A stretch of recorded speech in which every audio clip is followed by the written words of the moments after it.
카트만두라고 하는 소수 민족이 살고 있다고 합니다. 그런데 이 민족에게는 한 가지 전해져 오는 전설이 있다고 하는데 바로 할단이라는 이름을 가진 새에 관한 전설입니다.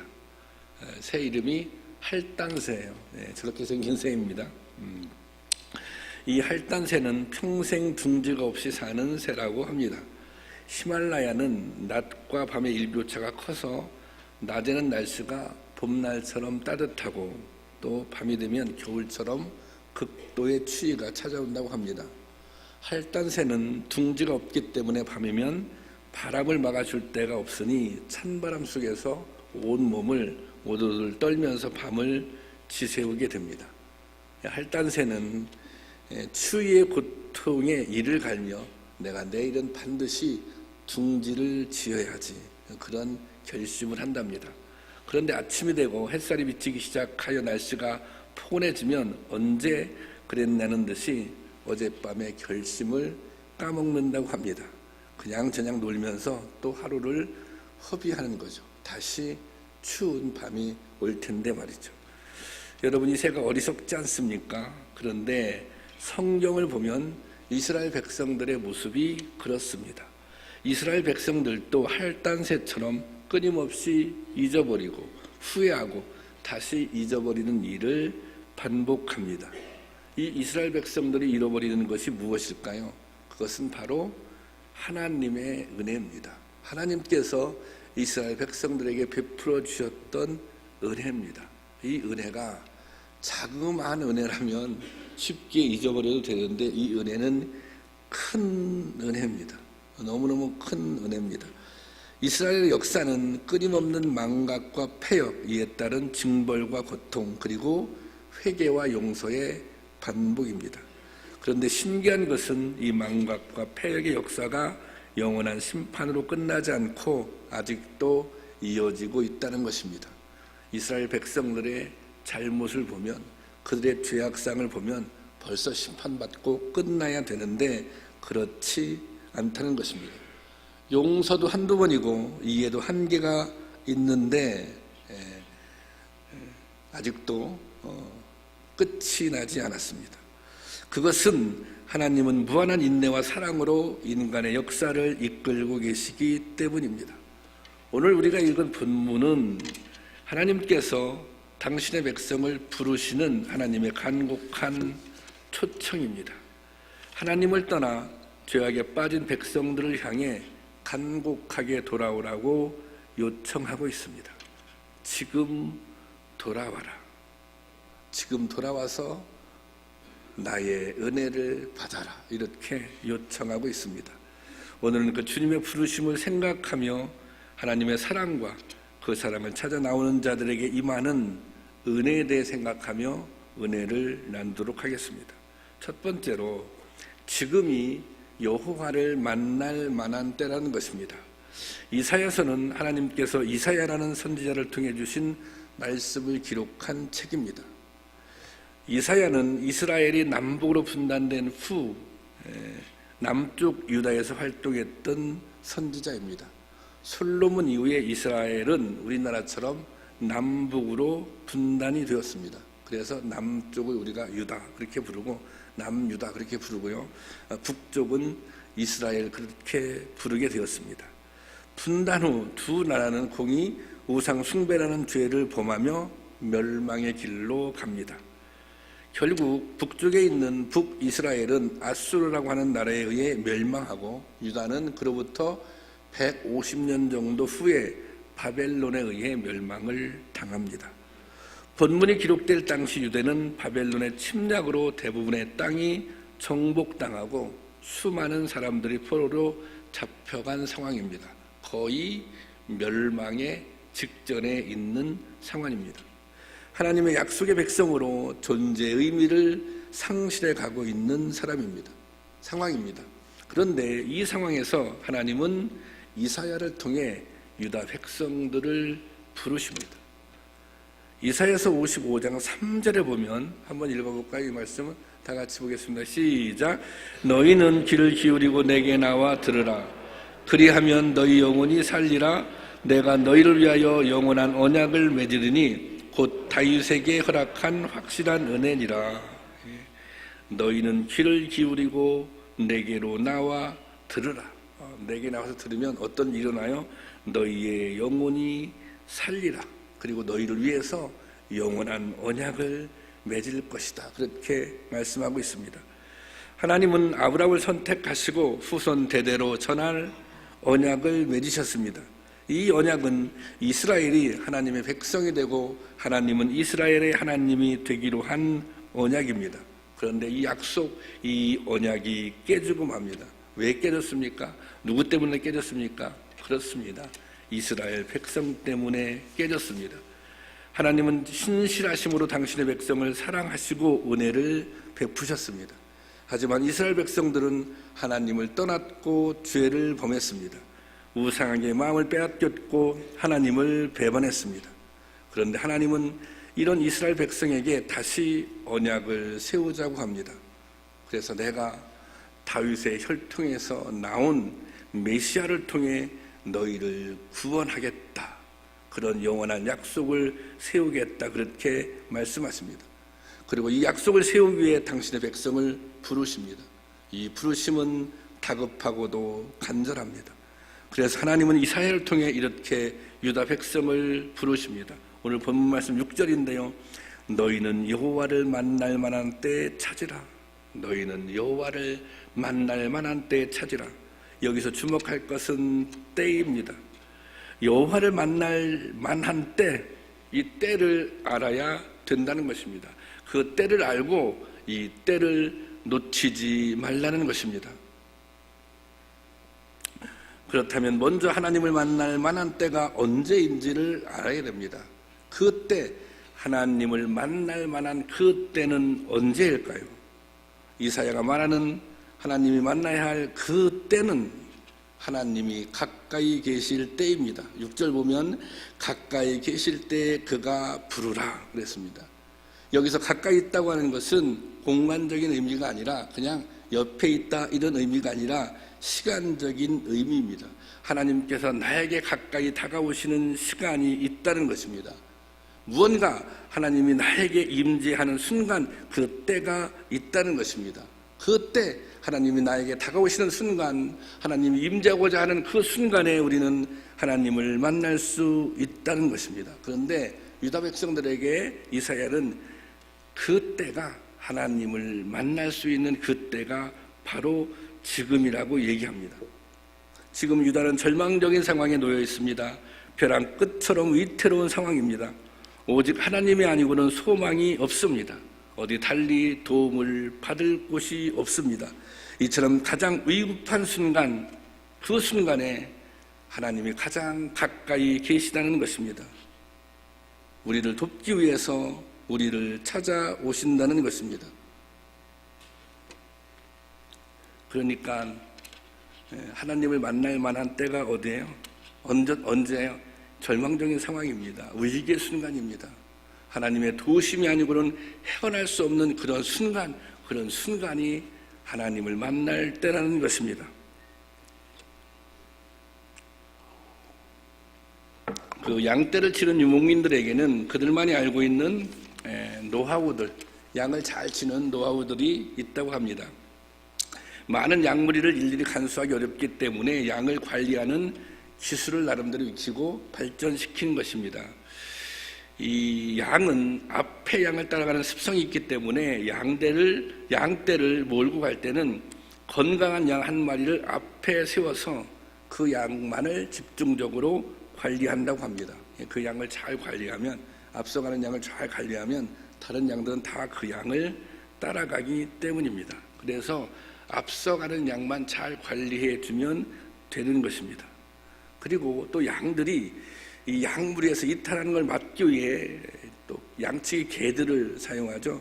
이 개들은 양떼 속으로 들어가는 것이 아니라 크게 원을 그리면서 양의 주변을 돌며 양을 관리해 줍니다. 그래서 평상시에 이 목동이 양을 관리할 때는 긴 막대기를 가지고 그냥 이렇게 주변을 살피는 거죠. 그냥 이렇게 동선을 쭉 살피는 것이 전체적으로 이 그 목동이 양을 돌보는 방법 가운데 하나입니다. 그런데 목동이 말에서 내려 직접 곁으로 다가가서 일일이 양을 돌보고 살피는 때가 있다고 합니다. 그것은 양에게 문제가 생겼을 때, 이 양에게 문제가 생기는 것은 양이 이렇게 움직일 때 이게 비탈길을 걷게 되잖아요. 비탈길로 이렇게 가게 되잖아요. 그러면 비탈길로 가다가 양이 넘어지는 수가 있습니다. 근데 양은 넘어지면 스스로 일어날 수가 없습니다. 양은 넘어지면 못 일어나서 그냥 거기서 죽는 거예요. 그러면 그 목동이 일으켜줘야 합니다. 그래서 그 지팡이를 가지고 있는 그 지팡이 보면 그 앞부분이 이렇게 구부러졌잖아요. 그 구부러진 지팡이를 사용해서 양을 일으켜 세워주는 것입니다. 그리고 또 한 가지, 양은 그 양을 괴롭히는 파리가 있는데 그게 코파리입니다. 왜 코파리냐면 이 파리들이 양의 코 속으로 들어간다는 거예요. 코 속으로 들어가서 양을 괴롭히기 시작하면 뭐 양이 그것 때문에 거의 뭐 이렇게 죽는 지경까지 간다는 거예요. 꼬꾸라지기도 하고 넘어지기도 하고.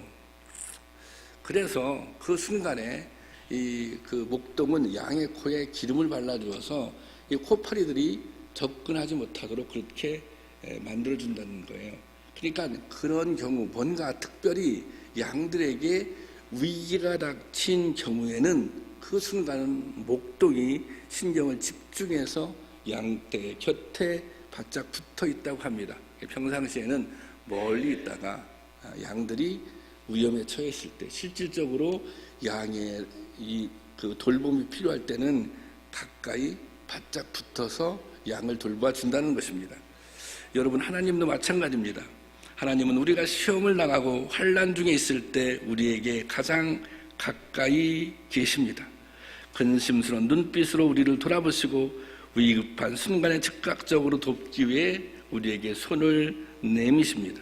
중요한 것은 바로 이 순간, 이 어려움과 고통의 순간이 하나님을 만날 수 있는 그 때라는 것입니다. 외롭고 힘들어서 주저앉고 싶은 그 순간이 하나님의 구원이 임할 바로 그 때라는 것입니다.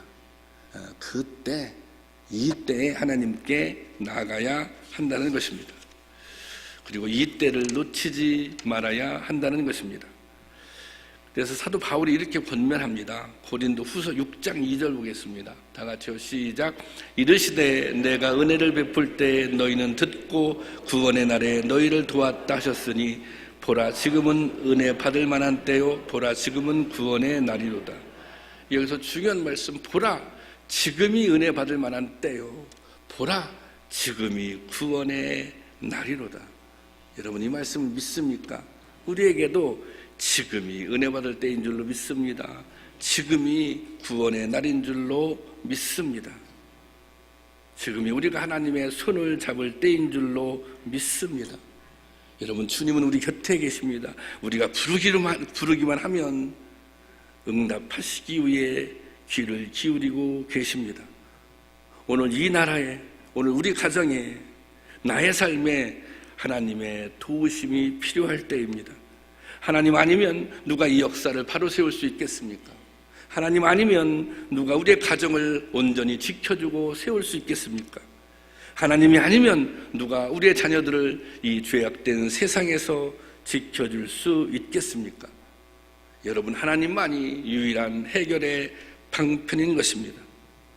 그래서 지금 이 순간이, 이 때가 주님 앞에 나가야 할 때인 것입니다. 이 나라와 이 민족을 위해서, 우리의 가정과 자녀들을 위해서, 또 내가 당면하고 있는 삶의 문제를 위해, 삶의 문제 해결을 위해 지금 이 순간 하나님께 나갈 수 있기를 원합니다. 바라기는 이 때를 놓치지 않는 저와 여러분이 될 수 있기를 주님의 이름으로 축원합니다.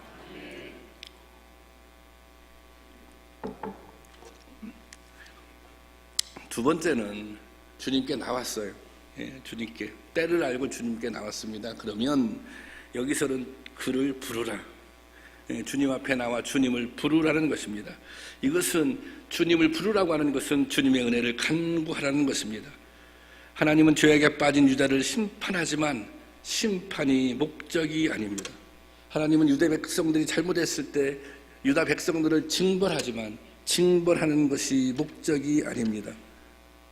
하나님께서 유다 백성들을 징벌하는 것은 그들을 죄악으로부터 바로잡기 위한 수단인 것입니다.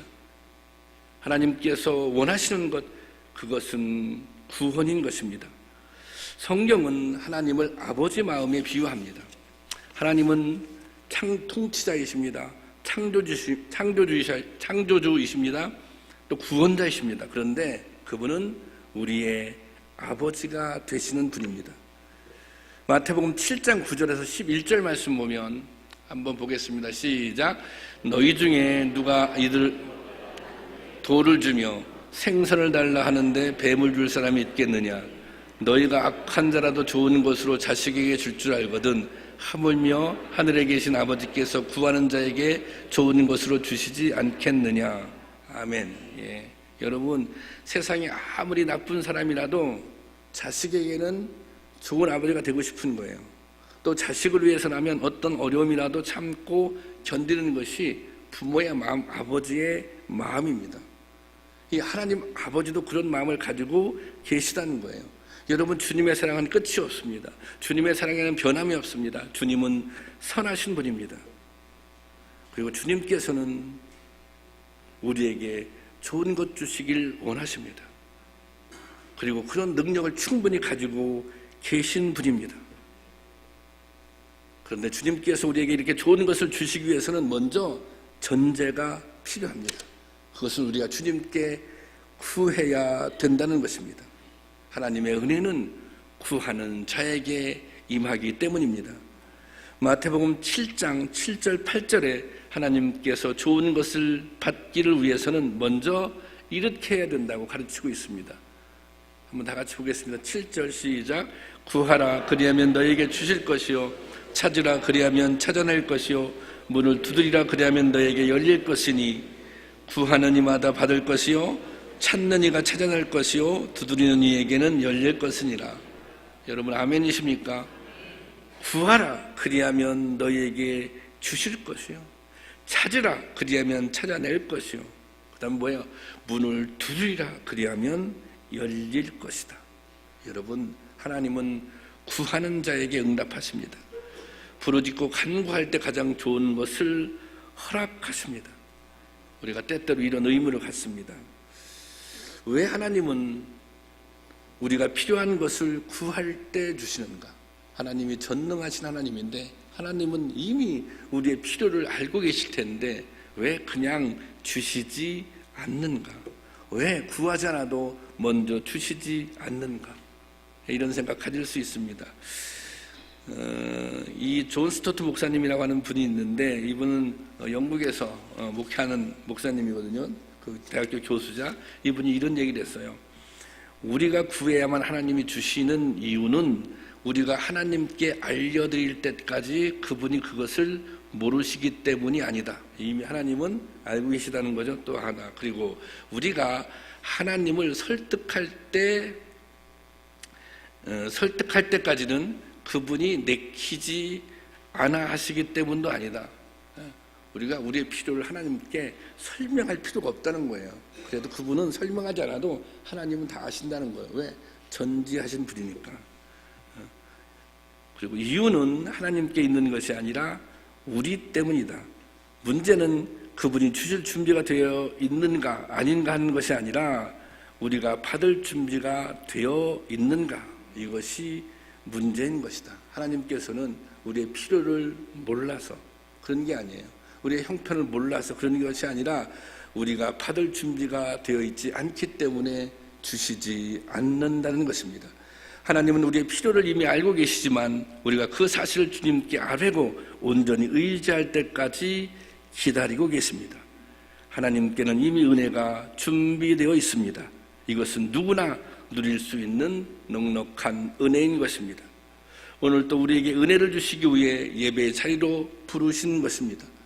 우리가 예배의 자리에 나와 하나님을 부를 때 하나님께서는 우리에게 응답하십니다. 우리가 진심으로 하나님을 찾고 부르면 하나님께서 응답해 주십니다. 하나님께서 만나주시고 하나님께서 풍성한 은혜로 우리를 채워주십니다.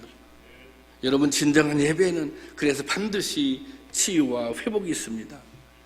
깨달음과 결단과 감동이 있습니다. 그런데 왜 예배를 통해 이런 은혜를 체험하지 못합니까? 그것은 하나님을 향한 간절한 불운이 없기 때문입니다. 하나님을 향한 간절한 은혜의 열망이 없기 때문입니다. 제가 오래전에 목회했던 곳에 정순기라고 하는 할머니 권사님이 계셨습니다. 이분은 정말 불행한 삶을 사셨던 분이었습니다. 아기를 낳지 못해 모진 시집살이를 했고 늘 남편에게 구박을 받았습니다. 어찌나 사는 게 힘들었든지 60세밖에 안 되었는데 등이 완전히 굽어버렸습니다. 그런데 이분은 늘 싱글벙글 웃습니다. 그런데 그냥 웃는 채 하는 것이 아니라, 그냥 행복한 채 하는 것이 아니라 진정으로 행복하고 진정으로 평강을 누리는 것입니다.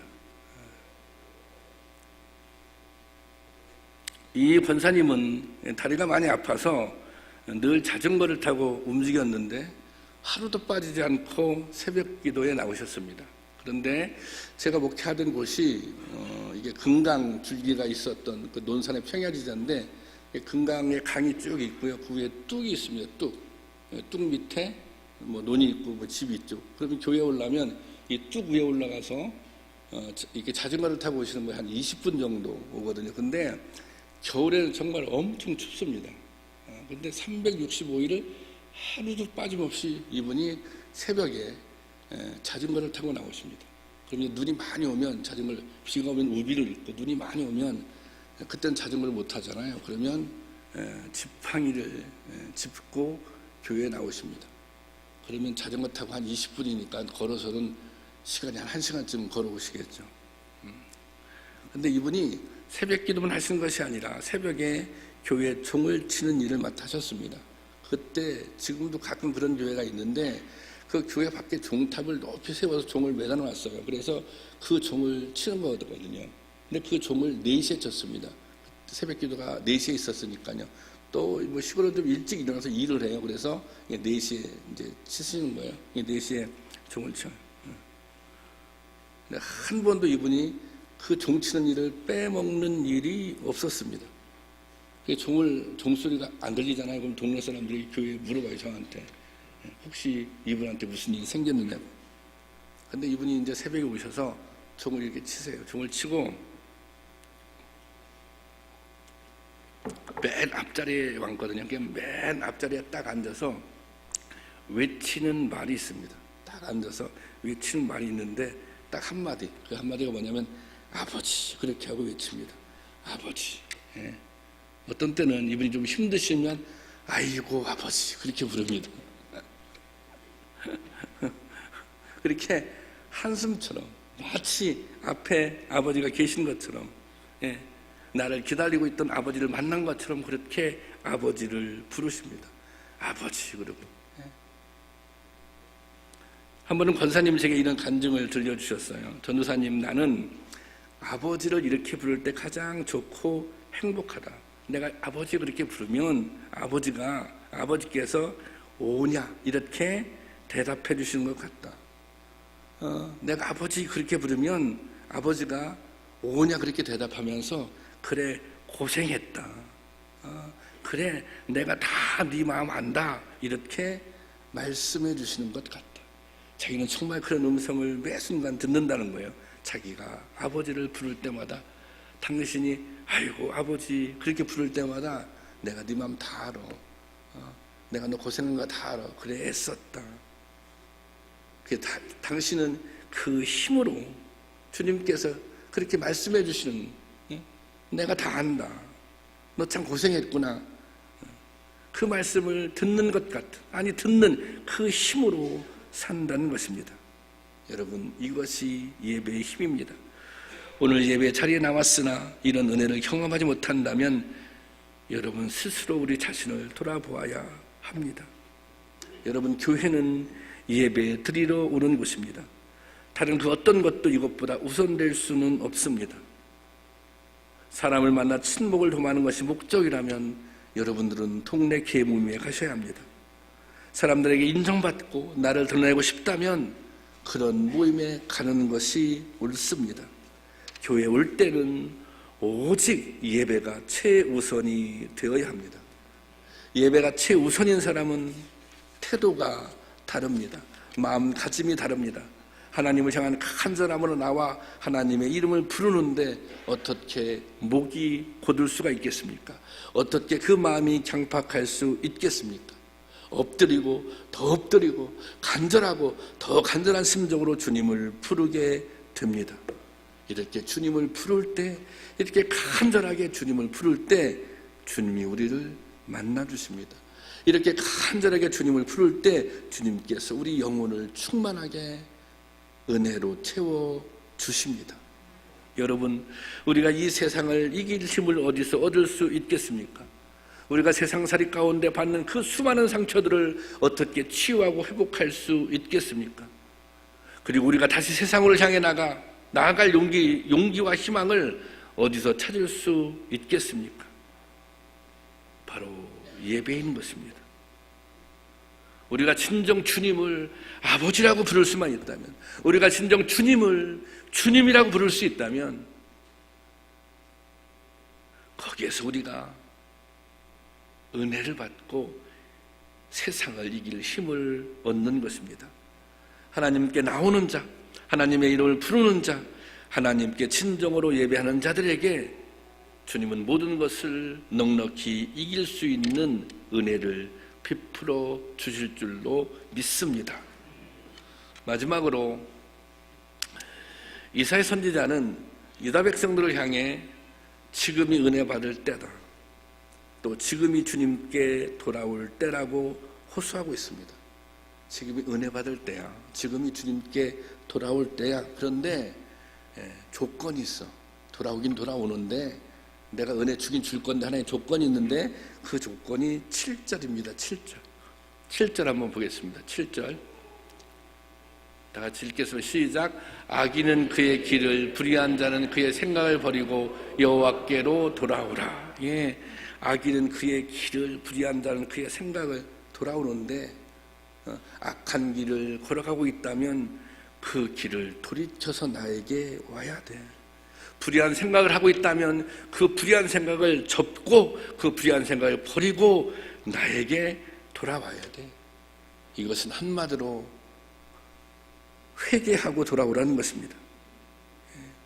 나에게 돌아오려면 죄에 대해 단호한 단절을 하고 돌아오라는 것입니다. 그렇게 하면 은혜를 베풀어 주시겠다는 것입니다. 그게 7절 말씀 계속 이렇게 기록되어 있죠. 그리하면 시작. 그리하면 그가 긍휼히 여기시리라. 우리 하나님께로 돌아오라. 그가 너그럽게 용서하시리라. 그렇게 돌아오면 내가 긍휼히 여길 거야. 그렇게 돌아오면 내가 너그럽게 용서해 줄 거야. 사실 유다 백성들 입장에서는 이렇게 생각할 수 있어요. 하나님이 정말 우리를 받아주실까? 왜 이런 생각해요? 지은 죄가 너무 크거든요. 유다 백성들 입장에 생각해 볼 때 자기 스스로 자기 자신이 말이 안 되는 거예요. 우리가 이렇게 큰 은혜를 받았건만, 우리가 한 번 하나님을 배반한 것도 아니고 한 번 하나님 은혜를 저버린 것도 아니고 수없이 이 일을 반복했는데, 우리의 죄가 이렇게 큰데 하나님을 배반한 적이 한두 번이 아닌데 그럼에도 불구하고 우리를 받아줄까? 그럼에도 불구하고 우리를 용서해 줄까? 그런데 용서해 주십니다. 왜요? 하나님의 용서함은 인색함이 없기 때문입니다. 그래서 히브리서 기자가 이렇게 설명하고 있어요. 히브리서 4장 15절 말씀입니다. 함께 보겠습니다. 시작. 우리의 대제사장은 우리의 연약함을 동정하지 못하시는 분이 아닙니다. 그는 모든 점에서 우리와 마찬가지로 시험을 받으셨지만 죄는 없으십니다. 이 말이 뭐예요? 예수님은 죄가 없는 분이에요. 그런데 우리의 죄를 대신해서 십자가를 지셨다는 거예요. 그래서 어떤 역할을 했어요? 그래서 중보자가 되셨다는 것입니다. 대제사장은 구약에 있어서 유일하게 이스라엘 백성들을 대신해서 하나님께 나아가는 중보자였거든요. 그래서 예수님께서 그런 중보자가 됐어요. 십자가에 못 박혀 돌아가셔서 우리의 죄의 문제를 해결해 주셨어요. 그러니 이 주님의 은혜를 믿고 담대하게 주님께 나가라는 것입니다. 그게 16절 말씀이에요. 16절 볼까요? 16절 시작. 그러므로 우리는 담대하게 은혜의 보좌로 나갑시다. 그리하여 우리가 자비를 받고 은혜를 힘입어 제때 주시는 도움을 받도록 합시다. 사하심의 은혜를 확신하고 담대하게 주님의 은혜의 보좌 앞으로 나가라는 것입니다. 여러분, 주님께 나가기만 하면, 죄를 고백하기만 하면 주님은 용서하십니다. 그 죄가 아무리 큰 죄라도 죄의 크기에 관계없이, 횟수에 관계없이 주님은 용서하십니다. 그러면 우리가 또 이런 질문을 던질 수 있어요. 그러면 우리가 좀 편안하게 죄를 지어도 되나요? 그러면 이게 너무 뻔뻔한 일이잖아요. 그렇지 아니 그러면 그렇게 우리가 죄를 고백할 때마다 용서해 주신다면 그럼 우리가 좀 뻔뻔하게 살아도 되나요? 우리가 편안하게 죄를 지어도 되나요? 잘 들으세요. 그렇지 않습니다. 여러분, 죄를 지었어요. 하나님 앞에 나와 죄를 고백했어요. 정말 진심으로 죄를 고백했어요. 자복하고 회개하면서. 그리고 이게 회개할 때는 이런 결심이 있잖아요. 내가 다시는 죄를 짓지 않겠습니다. 내가 다시는 이 죄의 길에 서지 않겠습니다. 이 길에서 돌이키겠습니다. 그래서 정말 막 결심을 하고 죄를 고백하고 회개했어요. 그런데 우리가 약하잖아요. 얼마 지나지 않아 또 똑같은 죄를 짓게 됐어요. 그러면 어떻게 해야 돼요? 또 그러면 정말 하나님, 제가 너무 약합니다. 제가 사실은 이렇게 결심을 했는데 제가 또 이렇게 무너졌습니다. 또 가서 회개하는 거예요. 그러면 그렇게 진심으로 회개할 때 어떤 역사가 나타나냐면 죄가 싫어지기 시작합니다. 죄가 미워지기 시작합니다. 그 죄를 정말 다시는 짓고 싶지 않은 거예요. 회개하는 과정을 통해서 그런 역사가 일어난다는 것입니다. 그러니까 우리가 진심으로 회개하는 과정을 통해서 죄가 싫어지고 죄가 미워지고 더 나아가서 죄와 싸워서 이길 수 있는 능력이 생기게 된다는 것입니다. 그래서 결국에는 죄를 극복할 수 있는 것입니다. 죄를 극복할 수 있는 힘, 죄와 싸워서 이길 수 있는 힘, 이 힘은 회개하는 데서 나오는 것입니다. 우리가 성도답게 살 수 있는 힘도 회개하는 데서 나오는 것입니다. 여러분, 지금이 주님 앞에 나올 때입니다. 여러분, 지금이 회개할 때입니다. 지금이 불의에서 돌이킬 때입니다. 지금이 악한 생각을 버릴 때입니다.